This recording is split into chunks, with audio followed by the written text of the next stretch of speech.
오늘을 함께하며 여러분의 내일을 응원합니다. 성공예감 이대호입니다.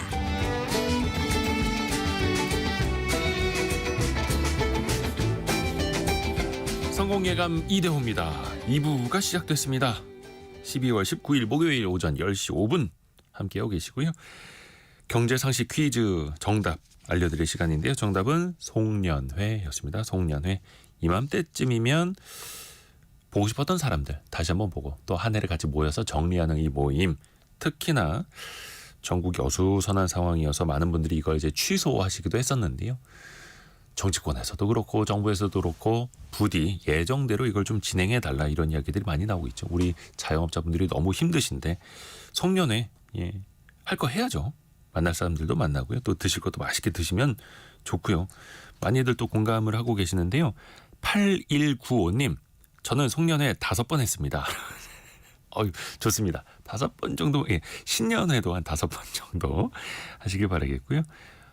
5791 쓰시는 분께서는 올해 가족 송년회는 소상공인을 위해서 노포 식당에서 하기로 했네요. 감자탕 맛있게 하는 동네 식당에서 편하게 하기로 했습니다.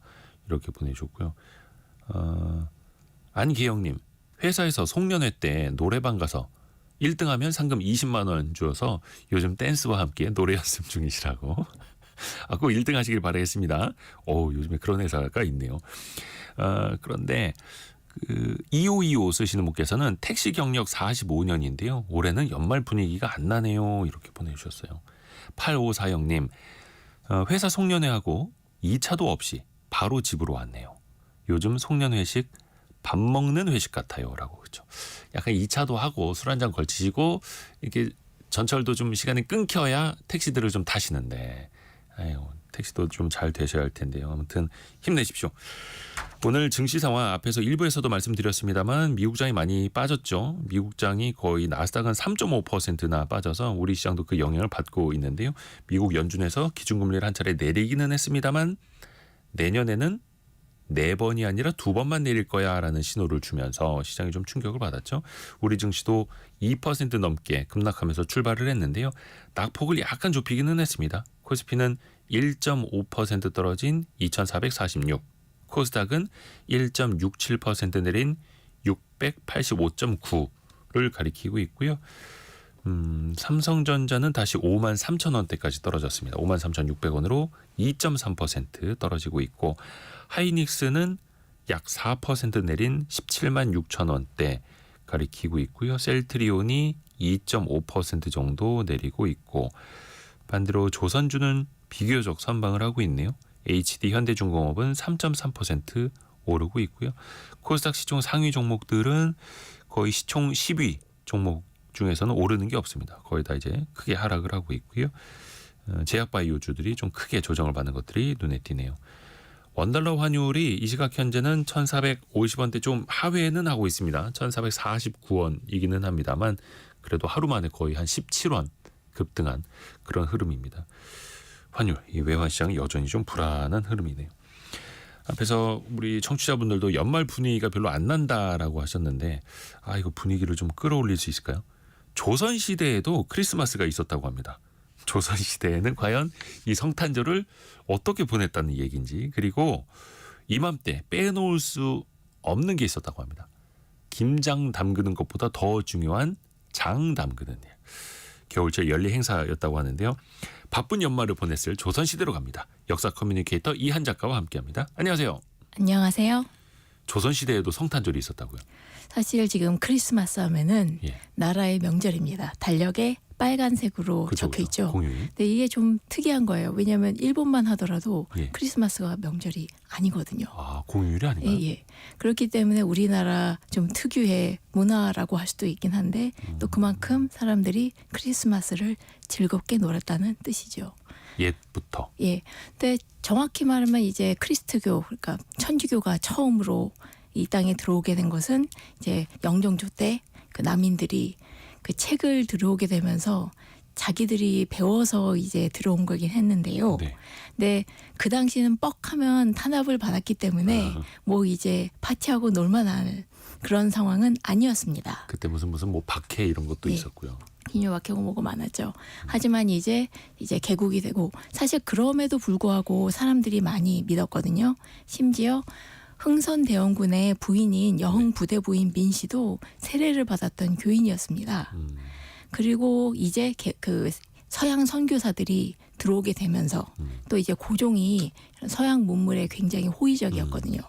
그러면서 이제 본격적으로 크리스마스라는 명절이 조선에 소개되게 된 거죠. 당시에는 이름이 뭐였어요? 성탄절이었어요? 크리스마스. 한자로 성탄이라고 썼습니다. 한자로 성탄. 예. 당시 그 고종도 흥미를 가지고 그다음에 명성황후도 흥미를 가져서 그래서 궁궐 안에 크리스마스 트리를 만들어줬다라고 합니다만 궁궐 안에다가 트리 예. 장식을 해놨다고요? 예, 근데 이거는 이제 왕족들의 것이고 역시 진정한 명절은 백성들이 즐길 때 네. 널리 퍼지는 거죠. 그래서 이제 그 선교사들이 이제 학교를 만들지 않습니까? 그럼 그 학교를 중심으로 크리스마스 축제를 하는 거예요. 그래서 1897년 배제학당에서 보면은 네. 지금 이제 크리스마스 불 반짝반짝하는 걸 그 당시에는 초롱을 달아놨습니다. 그때는 이제 전등이 거의 없으니까 예, 예. 초롱불로. 예, 초롱을 달아놓고 이게 일단 황금색으로 이제 그 노란색으로 십자 모양의 등불을 만들어 놓고 그 위에 이제 그 한자로 써놓고 그러니까 동방의 빛이 왔노라 뭐 그런 식으로 써놨고 이제 사람들이 신기하니까 구경을 오게 되는 거예요. 재미있는 크리스마스 트리 구경거리니까. 장식을 구경하러 온. 예, 신기하니까. 그러면 이제 또 선교사들이 어떤 방법을 썼냐? 네. 크리스마스 트리를 만들어 놓습니다. 그러니까 전나무를 베어와서 그 나무 가지가지에다가 걸어놔요. 그 일본 그 당시에 귀한 일본 과자라든가 땅콩, 뭐 엿 같은 거 그런 거를 봉지에 담아서 걸어놓고 그래서 사람들이 와서 그 크리스마스 예배를 하게 되면 그 걸어놓은 나눠주고. 그걸 나눠주는 거예요. 그러니까 사람들은 신났죠. 비슷하네요. 요즘이나 옛날이나. 예나 지금이나 예. 사람들을 낚는 데는 맛있는 먹을 것이 제일 좋습니다. 근데 왕실에서 세례를 받는 경우도 있었어요? 그건 아니고 몰래 받은 거였죠. 몰래? 예. 그래서 인정은 뭐 이제 못 받았고 그렇다 하더라도 흥선대원군은 자기 부인이 그 교인이었는데 불구하고 예. 그 박해를 했습니다. 많이 죽었어요 그때. 오, 그래요. 근데 또 한켠에서는 이런 걸 이제 받아들이고 성탄 이른바 축제도 벌였던 거고요. 사람들이 우선 재미나게 놀고 신기한 거라면 일단 모이고 보는 그런 게 그때 있었어요. 그래서 굉장히 재미나게 놀아서 사람들이 가끔 너무 많이 모여서 막 성당이나 교회 2층이 무너진 적도 있고 그래요. 사람이 너무 많이 모여서. 그래요. 예. 나뭇바닥이. 좀 튼튼하게 만드는데 너무 많이 모여서 그런 것도 있었죠. 근데 그 크리스마스 트리 조선시대 이제 조선 후기이긴 합니다만 그때도 있다고 말씀해 주셨는데 왜 그 양말 걸어놓는 풍습이 있지 않습니까? 예. 진원섭님이 그 정도 자기 전에 버선을 걸어놨을까? 그것까지는 양말이 아니라 버선을 걸어놨을까? 양말 거는 빨간 자체는 일단 성 니콜라우스의 전설에 따라서 예. 그 돈이 없어서 결혼 못한 아가씨들의 양말 속에 이제 지창금을 넣어놨다는 전설에 시작한 거기 때문에 그래서 우리나라는 버선을 글쎄 일단 걸어둘 그 굴뚝이 없지 않습니까? 난로에다가 걸어놓는데 산타 할아버지가 굴뚝으로 들어오시는데 그렇죠. 우리나라에서 온돌에 들어가면 죽죠. 다 죽죠. 너무 상상을 깊이 들어가셨네. 네. 그리고 또 예전에는 놀이 문화도 있었고 크리스마스 때 그러면은 좀 술도 많이 마셨죠. 1930년대에는 아예 크리스마스 패키지라고 해서 아주 그냥 술집에 가서 진탕 퍼마시는 게 생겨서 당시 사회적으로 좀 지탄을 받았습니다. 왜 그렇게 먹고 놀고 마시냐. 사실 크리스마스가 사람들이 무척 즐겁게 놀긴 했습니다만 예. 당연히 그 당시에 약간 좀 완고한 사람들에게는 정체불명의 서양 명절이 들어와서 사람들이 낭비를 한다. 그렇게 해서 안 좋게 보는 사람도 꽤 많았습니다.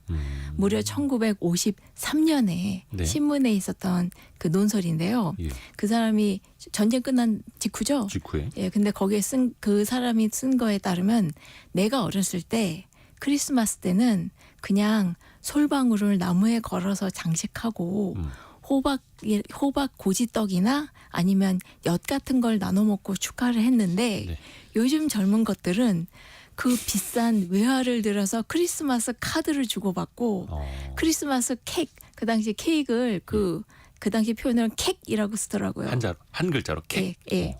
그걸 나눠 먹으면서 이렇게 낭비를 하고 있다. 이거는 진정한 크리스마스를 즐기는 게 아니다라고 해서 저는 약간 놀란 게 1953년 전쟁이 막 끝났을 때 사람들이 케이크를 물론 그 저쪽 그 미군한테서 받아낸 걸 수도 있겠지만 그런 걸 먹고 또 외제 크리스마스 카드를 주고받았다는 거. 그게 약간 좀 재밌었습니다. 1953년에. 근데 예. 그거를 과소비라고 비판하는 기사가 나온 거예요. 신문 예, 예, 기사가. 근데 뭐 종이 한 장인데 그게 그렇게 과소비였을까요? 실제로? 바로 그 종이 한 장에 네.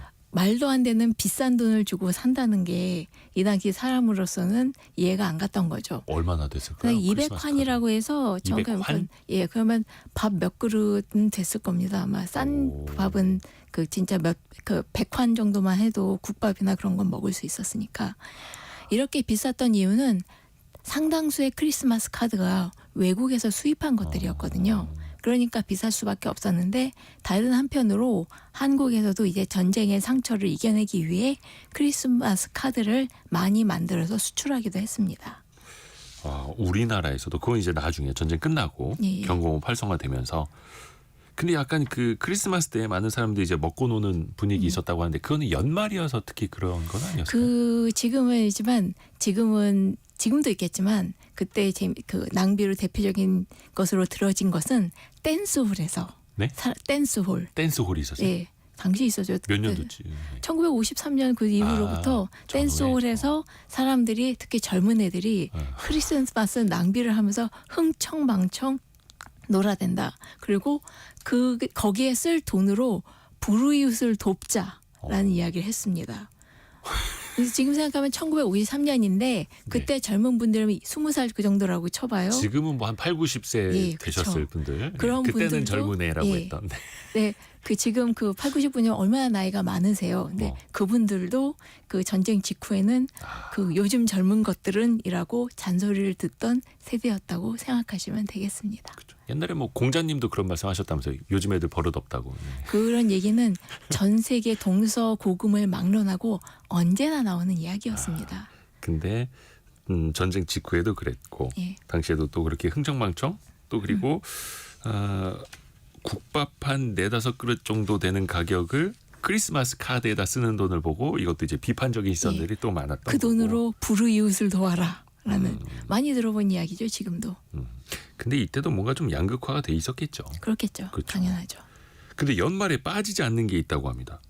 우리 흔히들 뭐 김장 꼭 담가야 한다고 생각을 했는데 김장보다 더 중요한 게 장담극이었다고요. 예, 이번에 유네스코에서 장담그기를 문화유산으로 지정을 했는데요. 예.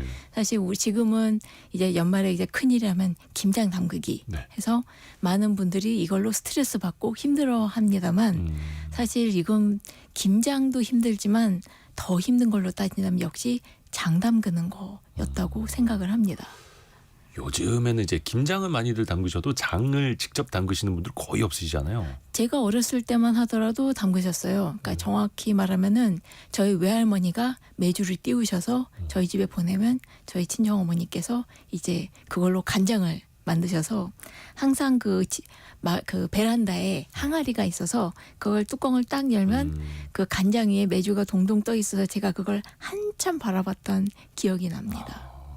저는 어릴 적에 그냥 그 시골집에 걸려있던 메주 정도만 봤었는데 근데 장 담그는 게 김장하는 것보다 더 힘든 과정이에요? 사실 김장도 힘들지만 예. 장은 진짜 여러 차례 손이 많이 가기 때문에 정말 힘든 일이었다고 할 수 있죠.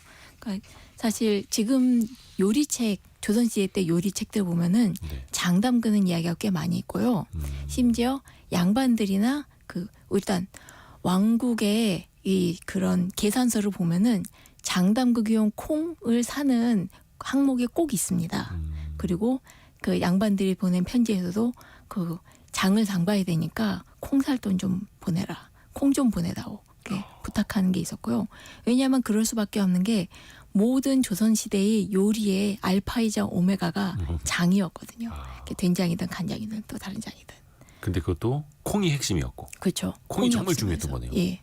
근데 물론 콩이 주요 재료이긴 했지만 다양한 정말로 지금 생각하면 이상할 정도로 신기한 재료의 장도 있었습니다. 이제 그 콩잎으로 담그는 것도 있었고 메밀가루를 넣기도 하고 보리가루를 넣기도 하고 그렇다 하더라도 우선 콩이 제일 중요한 재료였죠. 그러네요. 그럼 그 시절에 장 담근기가 왜 그렇게 중요했을까? 이게 왜 핵심입니까? 아까 얘기했듯이 그 모든 요리가 중심이 바로 장이었기 때문에 한 1934년에 조선 요리 무쌍이라는 요리책을 보면은 네. 거기에 나온 건 장은 요리에 가장 중요한 것이다. 설령 밥이나 반찬이 맛이 없어도 장이 맛있으면 음식을 맛있게 먹을 수 있다. 그러므로 장을 정성스럽게 담아야 한다. 돼 있거든요. 아주 기본 소스, 기본 양념이니까. 그렇습니다. 그래서 오히려 우리 지금 큰일로 생각하는 김장 같은 경우는 오히려 그 김치, 김장 같은 거는 요리서에 별로 나와 있지 않은데 오히려 조선시대 때 요리서 보면 장을 담그는 게 무척 중요한 일이라서 장을 담기기에 중요한 길한 날짜가 정해져 있었고요. 네. 또 장을 담글 때 여러 가지 금기도 있었습니다. 뭐 말을 하지 말아야 된다느니 여러 그래요? 가지. 예. 뭐 침 튈까봐 아니면 그게 아니라 그래야지 맛있게 되어진다는 것인데 제 생각 역시 침이 튈까봐가 정확하지 않을까요? 그러니까 말을 하고 담아 보니까 이제 장이 잘 안 담가져서 야 이제부터 말을 하지 말자가 되었을 가능성도 꽤 있다고 봅니다. 아밀라제 이런 거 튀어서. 예. 효소가 들어갈 테니까요.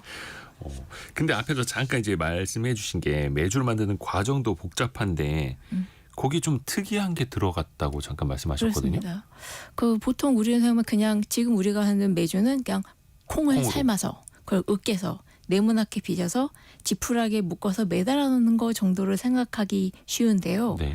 실제로 조선시대 때 요리서를 보면은 이게 이렇게까지 다양한 종류가 들어가나 싶을 정도로 다양합니다. 그러니까 메밀가루 들어가고 보리가루를 넣기도 하고 그다음에 여기에 산삼, 도라지, 새우, 그다음에 게도 넣고요. 심지어 노루고기나 양고기, 꿩고기를 넣기도 했습니다. 잠시만요. 그 메주에다가요? 예. 꿩고기까지? 네. 노루고기. 네. 그러니까 어육장이란 요리가 제일 신기한 장이었는데 제가 보기에는 여기에는 그 도미하고 민어를 10마리씩 집어넣고 그다음에 닭과 꿩도 10마리씩 넣고 여기다 메주를 발라서 담가둔 다음에 한 열흘 정도면 맛있게 먹을 수 있다. 고기장. 예, 어육장입니다. 와. 굉장히 고급 화려하죠. 음식이네요, 이거는. 예. 굉장히 화려하다고 생각하고요. 그 다음에 실제로 1934년 아까 전에 그 신식 그 요리 제법 책을 보면은 된장을 담그면서 그 소고기 우둔살 한 덩어리를 넣습니다. 그러면서 이렇게 들어가야지 맛있다라고 설명이 돼 있어요. 그래서 제가 나는 된장에 고기가 들어가는 줄을 잘 몰랐기 때문에 제가 또 그런 적을 몰라서 그래서 무슨 맛일까 정말 궁금하다. 그러게 된장에 들어간 고기 이거는 예. 지금은 거의 볼 수가 없는데 그러니까 뭐 조금 더 달리 생각하자면은 장조림이나 젓갈도 이런 비슷한 부류일 수도 있겠네요. 그렇다고 할 수 있겠죠. 실제로 뭐 두부장이라고 해서 그냥 이 된장에다가 두부를 통째로 박아 넣어서 두부에 이제 장맛이 들게 해서 먹는 그런 장도 있었고요. 되게 신기한 장들이 많이 있었어요. 그래서 어육장은 한번 먹어보고 싶더라고요. 그러네요. 근데 이거를 겨울에 연말에 특히들 많이 하셨다라는 거고. 그 떨어지면 언제든지 만들긴 했던 것 같습니다만 그래도 정말 큰일이기 때문에 굉장히 날 잡고 해야 되는 온 집안 친척들 다 모여서 해야 되는 지금의 김장을 넘어서는 큰일이었죠. 이야. 1920 쓰시는 분께서는 저는 간장, 된장, 고추장 직접 담급니다. 오 대단하시다. 아파트 생활하면 햇볕을 볼 수가 없어서 힘들지만 메주만 좋은 걸로 잘 사면 요즘은 장 담그기는 세상 쉬운 편이죠. 이렇게 보내주셨네요. 그러게 이 장이라는 거 그냥 마트 가서 이렇게 사오기만 해봤지 예. 담그는 거는 생각도 못 해봤네요.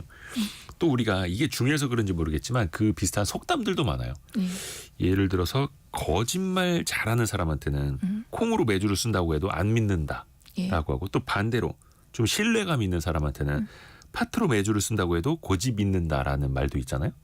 근데 이제 메주를 파트로 잘 안 쓴다는 얘기인데 근데 실제로 놀랍게도 예. 팥장이 있습니다. 파트로 장을 만듭니다. 만들었다고요? 그러니까 팥을 삶아서 예. 이거를 도넛 모양으로 만들어서 발효를 시킨 다음에 그럼 이제 메주가 까매요. 네. 여기다가 이제 콩을 또 메주를 섞어가지고 이제 장을 만드는 건데요.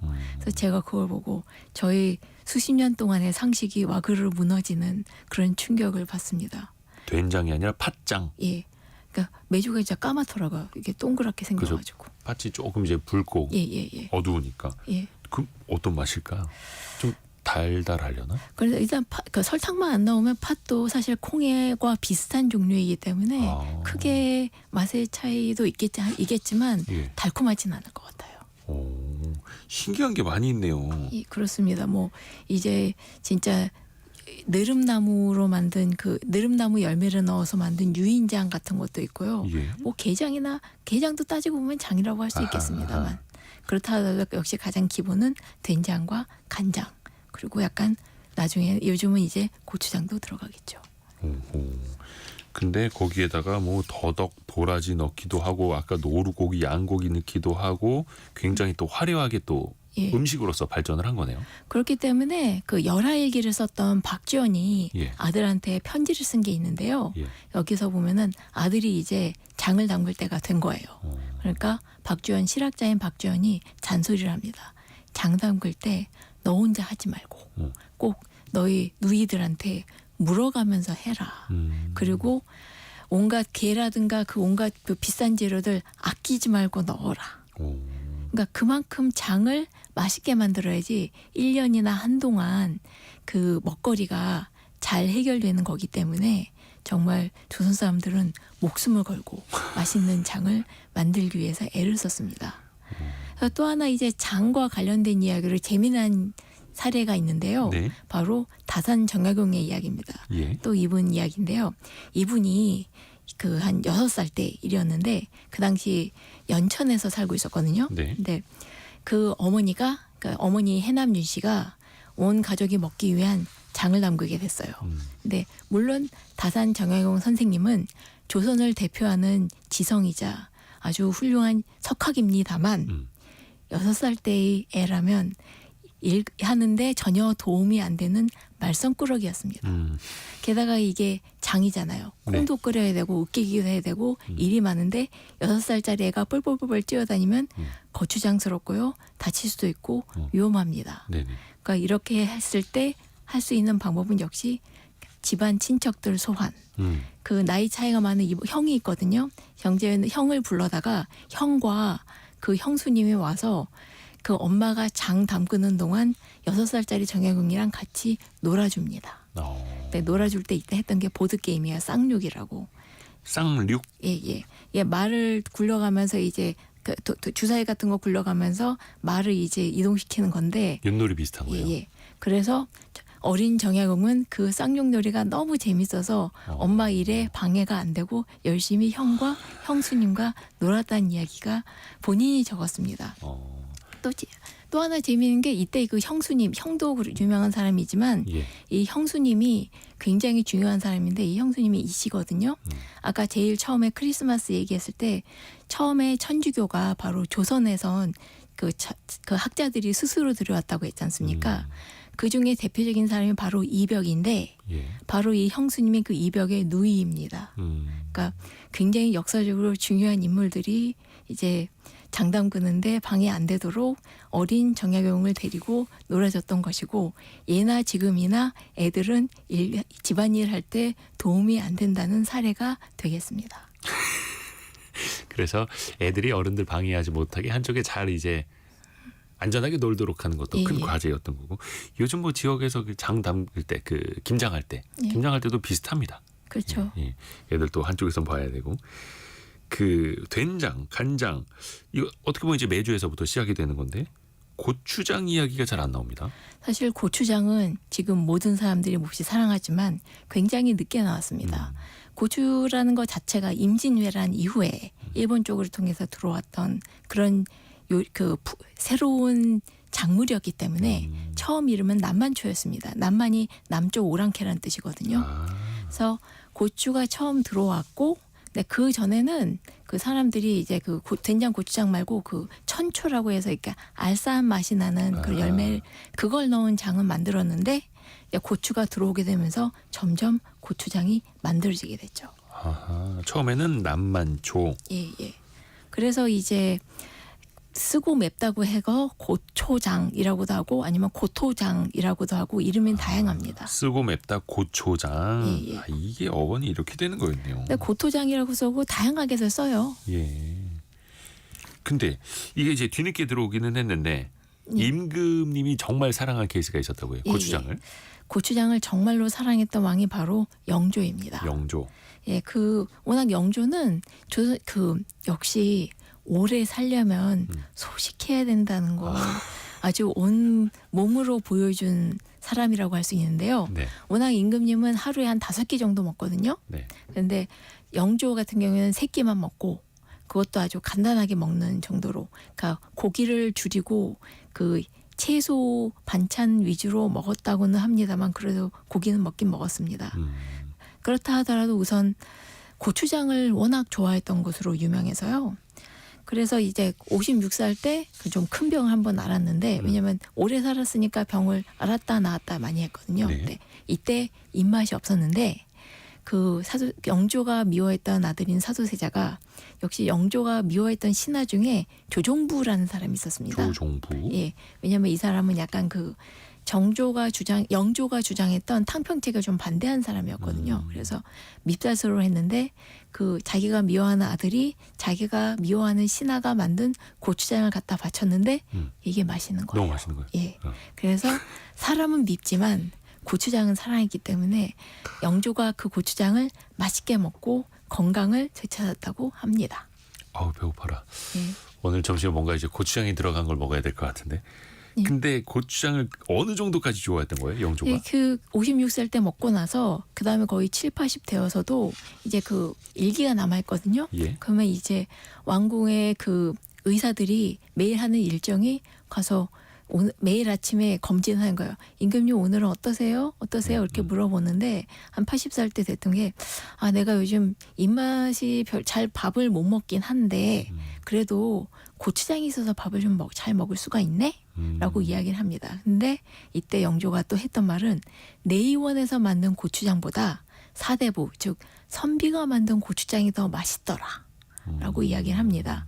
내의원이 하면 지금 수락관을 바로 거기서 했거든요. 네. 임금의 음식을 만든 데였는데 거기에서 임금님이 만든 거니까 얼마나 정성스럽게 만들었겠어요. 그런데도 불구하고 영조가 거기보다 선비가 만든 게 맛있었다라고 하는데 여기서 말한 선비란 바로 조종부입니다. 근데 조종부가 이때 이미 이 세상 사람이 아니었기 때문에 고추장을 받아올 수가 없게 된 거예요. 아하. 본인이 이제 싫어했던 사람인데 예. 고추장 하나만큼은 끝내주게 맛있게 만들어 와서 예. 그거는 다 이제 받아 먹었는데 나중에는 그것도 이제 좀 아쉽게 된 거네요. 예. 그런데 이 조종부가 만든 고추장이 맛있을 수밖에 없었던 게 네. 이분이 순창조씨입니다. 순창 고추장. 예, 그렇습니다. 아 그때부터 여기가 유명해진 거예요. 예. 그러면 사실 고추장이 얘기했듯이 만들어진 지 별로 안 됐어요. 한 경종 때 만들어진 요리서만 보더라도 네. 소문사설에는 고추장이 실려 있는데 그게 아니라 음식 dim이방에는 고추장이 실려 있지 않습니다. 그만큼 신식 음식이었는데 소문사설에 소개된 것이 바로 순창 고추장입니다. 이야 그때도 순창 고추장이라고 이름이 나와 있네. 예. 순창에서 만들어진 고추장이라고 하고 이게 조선 사람들의 입맛을 확 사로잡았다고 할 수 있겠죠. 그때는 그럼 자체적으로 고추가 다 재배가 됐을 테고. 많이 퍼지게 된 거죠. 많이 키우게 된 거고 이제 이거를 장에 넣어서 만들기 시작한 거죠. 또 그 지역이 어떤 햇볕이라든지 기후 환경도 딱 맞았을 거고요. 일단 워낙 맛있게 만들었으니까 사람들이 이제 입소문이 돌게 되면서 모든 사람이 고추장 하면 역시 최고가 순창이다. 그랬을지도 모르겠어요. 재밌다. 또 실학자 아까 박지원 선생님 이야기 잠깐 해주셨는데 예. 직접 고추장을 담가 먹었다고요. 이분이 실학자였는지 모르겠고 또 그다음에 이분이 부인이 52세 때 돌아가셨거든요. 네. 근데 보통 부인이 죽으면은 이제 재혼을 하거나 집안일 할 사람을 들이거나 하는데 박지원은 그러지 않고 본인이 직접 집안일을 했습니다. 그래서 고추장도 직접 본인이 담근 거예요. 이걸 어떻게 아느냐? 아들한테 편지를 보냈어요. 그 네네. 당시 아들이 이제 결혼해서 애도 낳고 그랬는데 그 당시에 연천 현감으로 그러니까 벼슬 하고 하느라고 지방에 있었거든요. 그래서 자식들에게 편지를 보냈는데 보내면서 자기가 만든 고추장을 단지에 담아서 보낸 거예요. 아, 근데- 본인이 직접 만들어서 네. 아들한테 보내줬다. 그런데 이 아들이 딱 받고 입을 싹 씻고 이게 아무 말도 답신을 안 답장 안 보냈습니다. 예. 그러니까 제가 박지원이 화가 나서 편지를 보냈어요. 내가 고추장 만들어서 보냈는데 음. 어떻게 받아놓고 가타부타 말 한마디도 없냐. 아, 맛있는지 맛없는지 이야기를 해야지. 내가 어떻게 더 만들어 보낼지 말지 정할 거 아니냐. 진짜 내가 부모님은 답답하다. 서운해 하시죠. 그럼 그렇죠. 서운하죠. 그 얘기를 아주 그 노골적으로 서운함을 아주 그냥 폭발시킨 편지를 보내고 그것이 지금까지 남아 있습니다. 애써서 장을 담갔는데 예, 애써서 예. 보내줬는데 답장이 없으니까 그럴만하네요. 근데 고추장도 보내고 그다음에 지금 얘기하는 장볶이 있지 않습니까? 쇠고기에다가 고추장 넣어서 볶은 거. 그것도 보냈어요. 근데 그것도 받고 제 자식이 아무 고추장 말도 안 볶음. 한 거예요. 예, 예. 이렇게 침이 고이지. 예. 저도 그렇습니다. 그 부모님이 김치나 이런 거 예. 올려 보내주시면은 연락을 드려야 되는데 너는 왜 받았다는 말이 없냐. 예. 지금이라도 꼭 반찬 받으신 거 있으면은 예. 꼭 연락을 하시기 바랍니다. 만든 사람 그거 굉장히 그래도 공을 들인 건데 연락 없으면 되게 서운해하다는 것을 역사적인 사례가 죄송합니다. 여기 있습니다. 죄송합니다. 이정옥님이 고추장 이야기에 갑자기 떡볶이가 먹고 싶네요라고 이야기하셨는데 그럼 우리나라가 떡볶이 빨갛게 해서 먹기 시작한 것도 얼마 안 된 거네요. 그러니까 얘기에 따르면 저쪽 신민동의 마봉님 할머니가 처음에 춘장하고 고추장에 섞어서 이제 만들었다라는 전설이 전하죠. 아, 마봉리 할머니가 여기서 나오네요. 예. 오랜만에 듣는 성함. 그렇죠. 또 그 지금 해외 여행 가시는 분들이 이 매운맛 때문에 해외 나가면 또 이제 막 느끼한 거 많지 않습니까? 그렇죠. 김이랑 고추장 챙겨가지 않습니까? 예. 고추장도 요즘에는 치약처럼 튜브로도 나오기도 하고 조선 시대에도 그 해외 나갈 때 고추장 챙겨갔다고요? 굉장히 놀랍게도 많았습니다. 지금 약간 해외에 나가서 말썽 피우는 그 분들을 두고 뭐 K저씨라고라는 비하하는 말을 하는데요. 조선시대 때 사신들이 중국에 갔다 온 기록들을 찬찬히 읽고 보면은 네. 이건 정말 제이저씨라고 생각합니다. 그렇게 먹을 것으로 그렇게 부산을 떨어요.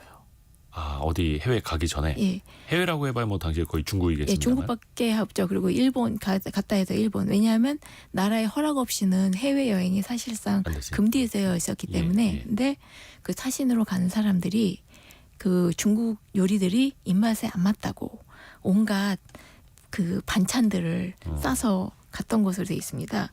그 대표적인 얘기로 이제 그 북학파의 대표적인 인물로 홍대용이 있는데요. 예. 이 사람이 중국 청나라에 문물을 구경하러 갔다 오는데 그때 초장을 들고 갑니다.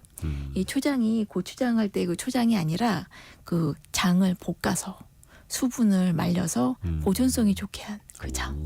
그거를 들고 갔던 거죠. 장을 먹을 때. 볶은 거. 예. 그것뿐만이 아니라 많은 조선 사신들이 중국 요리가 입에 안 맞다고요. 그 장까지는 괜찮아요. 소금도 가져가고 그 외에 다른 반찬들도 바리바리 싸서 그 하인들한테 들고 가게 했다고 합니다. 사신으로 갈 때. 그죠. 예. 먹을 거 중요하죠. 입맛에 안 맞으면 고생하니까. 어르신들 모시고 여행 다닐 때 흔히 보는 풍경 아닐까요? 그렇죠. 요즘도? 그렇죠. 챙겨가야 됩니다. 예. 근데 이런 모습을 정조가 싫어했다고요. 예, 몹시 싫어했습니다. 그러니까 1794년에 그러니까 정조 18년인데요. 정조가 신하들한테 얘기합니다. 야, 너희 사신들이 외국 갔다 오면서 음식이랑 반찬 싸서 가지고 왔다 갔다 한다며. 그게 대체 무슨 고생이고 무슨 난리냐. 이때는 고추장이 생기기 전이에요. 그 고추장 있죠? 이미 영조가 고추장을 좋아했으니까 그러니까 아마 장이란 것도 그냥 장이 아니냐 그 뭐 이제 이유니까. 예, 된장이나 다양한 장들이 있으니까요. 그러니까 어쨌거나 장 종류 그리고 소금도 가져갔을 정도로 그렇게 하니까 그걸 들고 가는 하인들도 고생이고 왜 그렇게 유난스럽게 먹을 걸 따지냐. 그냥 가서 현지에 있는 음식을 먹어라라고 왕이 명령을 했습니다만 신하들이 저항을 합니다. 도저히 거기 있는 반찬은 입에 안 맞아서 먹을 수가 없습니다. 고추장 없이는 안 돼요. 고추장하고 소금 이제 없이는 여러 안 가지, 돼요. 그러니까 조선의 반찬 없이는 못 먹겠다라고 버티니까 정조가 더 화를 냅니다. 아무리 그래도 못 먹겠냐고. 너희들이 너무 배가 불러 터졌다. 그러니까 입이 사치스러우니까 그렇게 반찬 투정을 하는 거다. 아, 그렇게 사치스러운 놈은 사신으로 보낼 필요가 없다. 그렇게까지요? 예. 그래서 앞으로 반찬 싸들고 외국 가는 거 절대 금지라고 왕명을 내립니다. 아니 어떻게 싸고 가기를 뭐 장독째로 가져갔을까요? 그 작은 항아리 같은데 이제 담아서 들고 어떻게 들고 가는지 모르겠지만 하인들이 알아서 잘 고생하니까. 싸고 가겠죠. 지금도 어르신들 보면 이 작은 가방 하나에 온갖 반찬들 락앤락에 담아서 들고 가는 것처럼 그 당시 조선 사람들에게도 찬압 같은데 네. 담아서 가지 찬압. 않았을까 싶습니다. 그래요. 근데 또 먼 길 가는 사람들에게는 먹을 게 중요하니까 이런 일종의 뭐 양념 같은 거 챙겨가는 거는 뭐 당연했을 텐데 정조는 그걸 또 이제 사치라고 봤고. 그러니까 유난스럽다고 생각하지만 사실 정조야 계속 조선에서 자기 입에 맞는 걸 먹을 수 있었으니까 그런 얘기를 한 걸 수도 있겠고요. 재미있는 게 조선 사신들이 중국으로 가는 경로가 이렇게 정해져 있었거든요. 근데 그 가는 길목마다 여관들이 있는데 그 여관에 중국 주인들이 죄다 만든 게 동치미라고 합니다.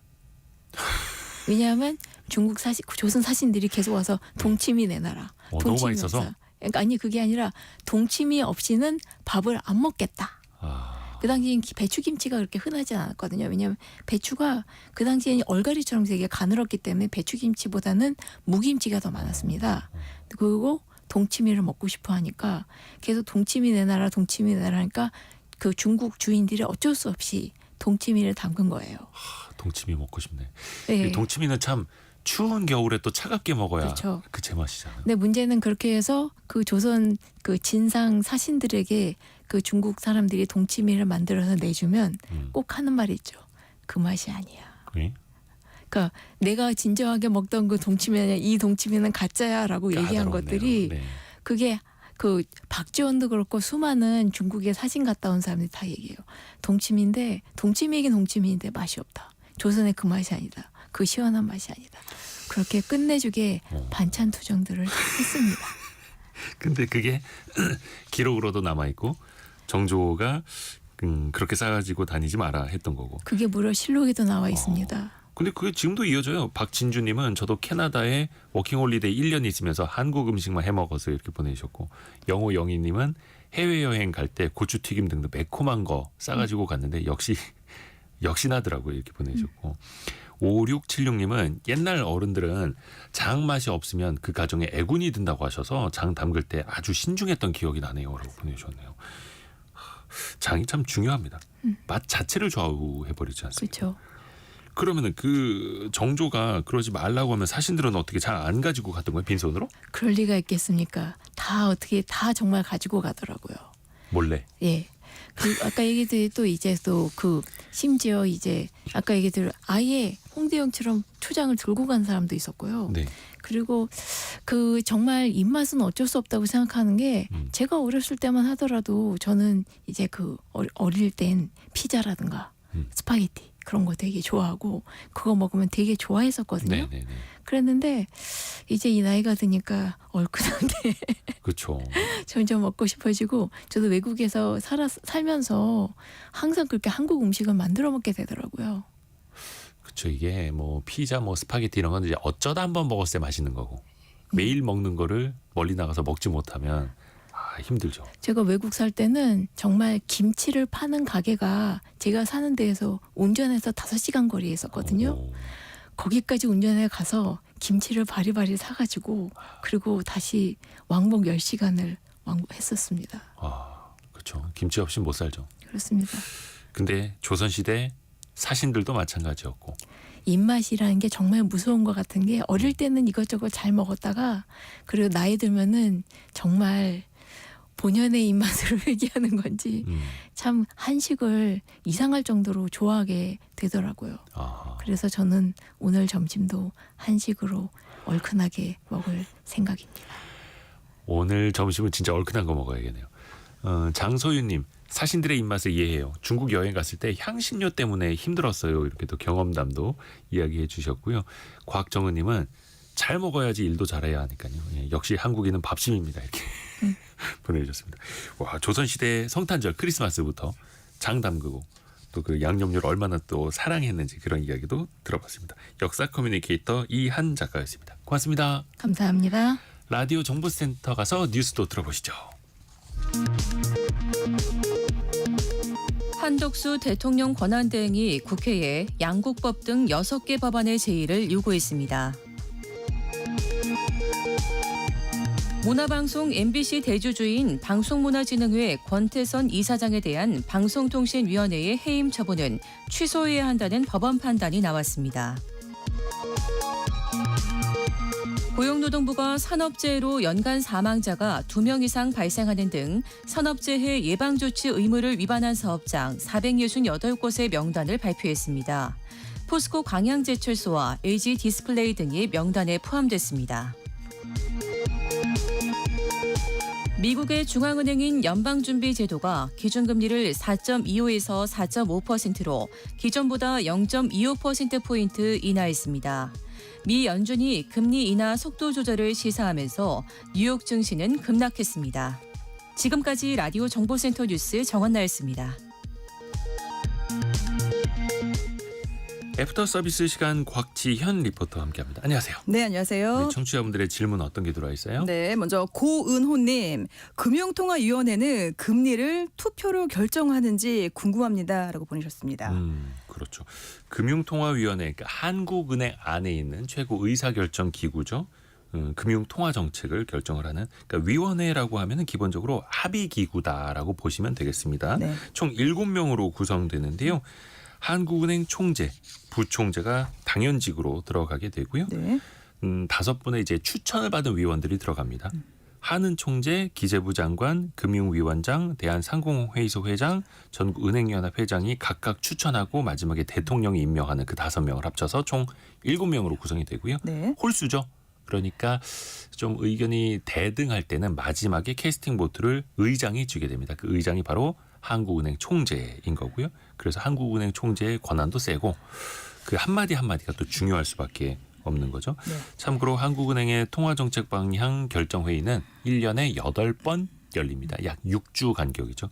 이게 예전에는 매월 열렸었는데 네. 미국이 연간 8번 하거든요. 6주 간격으로. 그래서 우리도 2017년부터 1년에 8번만 여는 걸로. 근데 네. 이 통화정책 방향 결정회의 말고도 금통위가 한 달에 2번씩은 꼬박꼬박 열립니다. 그러니까 금융 상황을 점검하는 금통위도 계속 열리고 있습니다. 네. 자, 이어서 6471번님은요. 우리나라만 무슨 세대라고 하는지 아니면 다른 나라에서도 이렇게 세대 구분을 하고 있는지 궁금합니다. 어느 나라나 비슷하더라고요. 미국에서는 이제 사일런트 세대라는 게 있고요. 이게 한 1945년생까지의 이야기고 또 어느 나라나 베이비붐 세대가 있지 않습니까? 네. 미국 기준으로는 1946년에서 64년생 사이를 얘기한다고 하고 X세대는 좀 비슷하네요. 1965년에서 80년대생. 이때는 우리가 어떤 미국의 문물, 미국의 대중문화도 많이 이제 접하던 시절이다 보니까 X세대부터는 좀 비슷하게 가는 것 같아요. 밀레니얼 세대 그리고 Z세대도 비슷하고요.